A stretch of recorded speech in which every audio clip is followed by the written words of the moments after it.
Hi friends, பிப்ரவரி மாதத்திற்கான current affair பார்க்க போகிறோம். ஏற்கனவே பிப்ரவரி மாதத்திற்கான கரண்ட் அஃபேர் வந்து போட்டிருக்கோம். பார்க்காதவங்க எண்டு ஸ்க்ரீனில் இருக்குது, செக் பண்ணி பாருங்கள். இப்போ கொஸ்டின் பார்க்கலாம். என்எஸ்டிசி இன்டர்நேஷனல் அகாடமி எங்கு உருவாக்கப்பட உள்ளது? ஆன்சர் சி, உத்தரப்பிரதேச மாநில கிரேட்டர் நொய்டாவில் என்எஸ்டிசி சர்வதேச அகாடமி உருவாக்கப்பட உள்ளது. என்எஸ்டிசி என்பதன் ஃபுல் ஃபார்ம் என்னன்னா நேஷனல் ஸ்கில் டெவலப்மெண்ட் கார்பரேஷன் என்பதாகும். தேசிய திறன் மேம்பாட்டு கழகம். இந்த தேசிய திறன் மேம்பாட்டு கழகம் 2008 ஜூலை மாதம் 11ஆம் தேதி நிதி அமைச்சகத்தால் நிறுவப்பட்டது. இதனுடைய முக்கிய நோக்கம் என்னன்னா தொழில் பயிற்சி மையங்களை உருவாக்கி அதன் மூலம் வேலை வாய்ப்பை அதிகரிப்பது இதன் முக்கிய நோக்கமாகும். Next question. தேசிய குடற்புழு நீக்க தினம் எப்பொழுது அனுசரிக்கப்படுகிறது?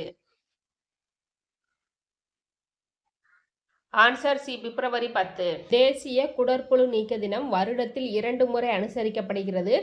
ஒன்று பிப்ரவரி 10, மற்றொன்று ஆகஸ்ட் 10. Next question. இந்தியாவின் மிகப்பெரிய பறவைகள் பூங்கா எங்கு தொடங்கப்பட்டுள்ளது? Answer D, Trichy. இந்த பறவைகள் பூங்காவின் பரப்பளவு 4.2 ஏக்கர் ஆகும். இதை முதலமைச்சர் அவர்கள் தற்போது திறந்து வைத்தார். Next question. சைக்ளோன் ராணுவ பயிற்சி இந்தியாவிற்கும் எந்த நாட்டிற்கும் இடையே நடைபெற்றது? ஆன்சர் டி, எகிப்து. 2025 நடைபெறுவது 3வது பதிப்பாகும். முதல் பதிப்பு 2023 நடைபெற்றது. Next question. வேவ்ஸ் உச்சி மாநாடு எங்கு நடைபெறுகிறது? ஆன்சர் டி, மேற்கு வங்காளம். மேற்கு வங்காள மாநிலம் மும்பையில் இந்த வேவ்ஸ் உச்சி மாநாடு நடைபெறுகிறது. வேவ்ஸ் என்பதன் ஃபுல் ஃபார்ம் என்னன்னா world audio visual entertainment summit என்பதாகும். இந்த உச்சி மாநாடு இந்தியாவில் ஊடகம் மற்றும் பொழுதுபோக்கு துறையை வலுப்படுத்துவதற்காக நடத்தப்பட்டது. Next question. ஸ்பேரக்ஸ் விண்வெளி தொலைநோக்கியை ஏவ உள்ள விண்வெளி ஆராய்ச்சி நிறுவனம்?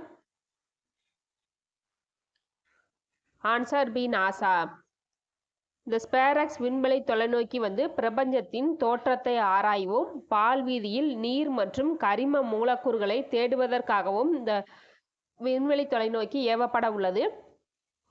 அகச்சிவப்பு ஒளியில் வானத்தை ஆய்வு செய்ய வடிவமைக்கப்பட்டது இந்த விண்வெளி தொலைநோக்கி ஆகும். இதனுடைய பணிக்காலம் 2 ஆண்டுகள்.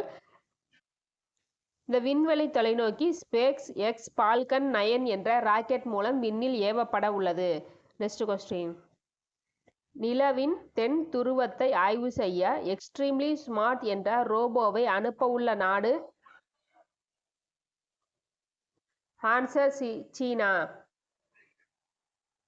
இந்த மிஷன் 2026 முதல் தொடங்கப்பட உள்ளது. இந்த மிஷனின் பெயர் சாங் E7 என்பது ஆகும். Next question. 2023-24 இந்தியாவின் ஏற்றுமதி எத்தனை billion dollar? Answer C, 778.21 billion dollar ஏற்றுமதி செய்யப்பட்டுள்ளது. கடந்த 10 ஆண்டுகளில் இது 67% அதிகரித்துள்ளது. 2013 மற்றும் 14 466.22 பில்லியனாக இருந்த ஏற்றுமதி தற்பொழுது 776 பில்லியன் டாலராக உயர்ந்துள்ளது. ஓகே ஃப்ரெண்ட்ஸ், இந்த வீடியோ உங்களுக்கு யூஸ்ஃபுல்லாக இருந்துச்சுன்னா லைக் அண்ட் கமெண்ட் பண்ணுங்கள். தேங்க்யூ.